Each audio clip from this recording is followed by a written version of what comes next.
राजस्थान की पूर्व मुख्यमंत्री वसुंधरा राजे को पार्टी के राष्ट्रीय नेतृत्व ने पिछले 1 साल से कोई बड़ी जिम्मेदारी नहीं दी है। ना तो लोकसभा चुनाव 2024 में और ना ही नवंबर 2023 में हुए विधानसभा चुनाव में। नवंबर 2023 में हुए विधानसभा चुनाव में बहुमत मिलने के बाद राज्य के बजाय भाजन लाल शर्मा को मुख्यमंत्री बनाया गया, लेकिन इन महत्वपूर्ण चुनावों में पार्टी ने राज्य को लगभग अनदेखा सा किया है।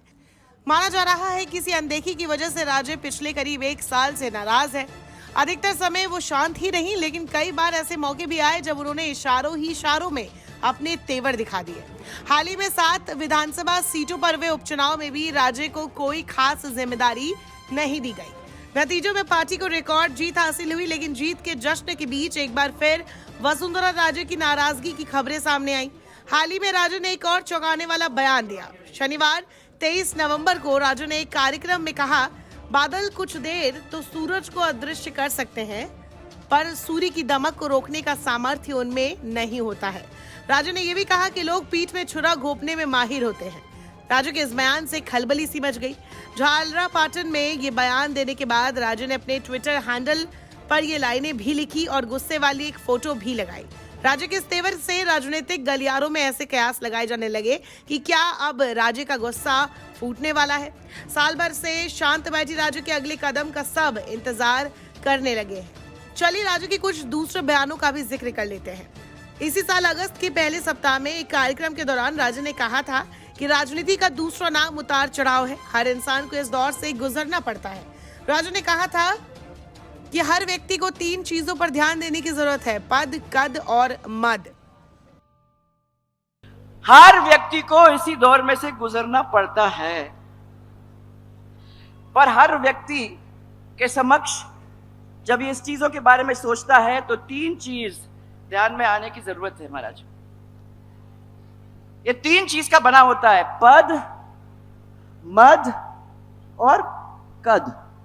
ये 3 चीज हैं जिसके ऊपर अपने सबको ध्यान देने की जरूरत है।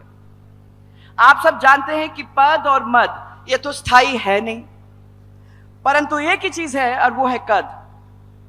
जो अगर आप अच्छा काम करते हो तो उस काम को लोग याद करते हैं और कद फिर आपके साथ बना ही रहता है। मैं इसलिए आपको ध्यान दिलाना चाहूंगी कि यदि पद का मद हो जाता है तो उसका कम तो कद जो होता है वो कम तो हो ही जाता है।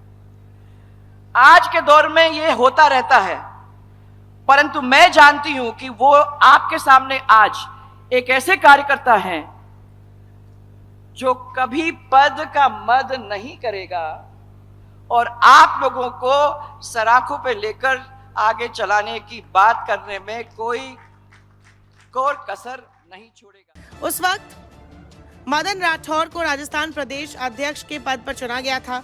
वसुंधरा राजे ने उन पर विश्वास तो जताया, लेकिन जानकार इसे एक नसीहत की तरह समझते हैं कि उन्होंने मदन राठौर को नसीहत दी और कहा कि इन तीनों पर ध्यान देना चाहिए।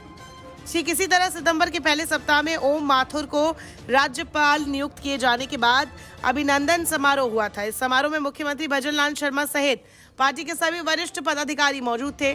पूर्व मुख्यमंत्री वसुंधरा राजे ने अपने संबोधन में कहा, कई लोगों को पीतल की लौंग मिल जाती है तो वो अपने आप को सर्राफ समझने लगते हैं। राजे ने यह भी कहा कि बेशक चाहत आसमान छूने की रखो, लेकिन पांव हमेशा जमीन पर रखे होने चाहिए। राज्य के इस बयान से बीजेपी में सनसनी सी फैल गई थी। राजनीतिक गलियारों में यही चर्चाएं थी कि राज्य का निशाना कहीं भजन लाल की ओर तो नहीं था।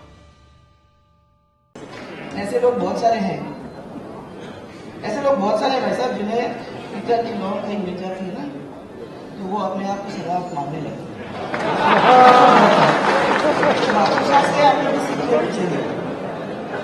और मैं आज नहीं कहना चाहूंगी कि चाहत बेशक आसमान छूने की रखो, चाहत बेशक आसमान छूने की रखो, लेकिन पांव हमेशा धरती पर हो। ऐसे लोग बहुत सारे हैं।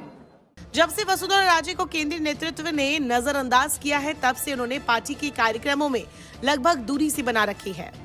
वो कभी कभी बीजेपी दफ्तर में होने वाली बैठकों में शामिल हुई। 2 दिन पहले बीजेपी के प्रदेश कार्यालय में एक अहम बैठक थी।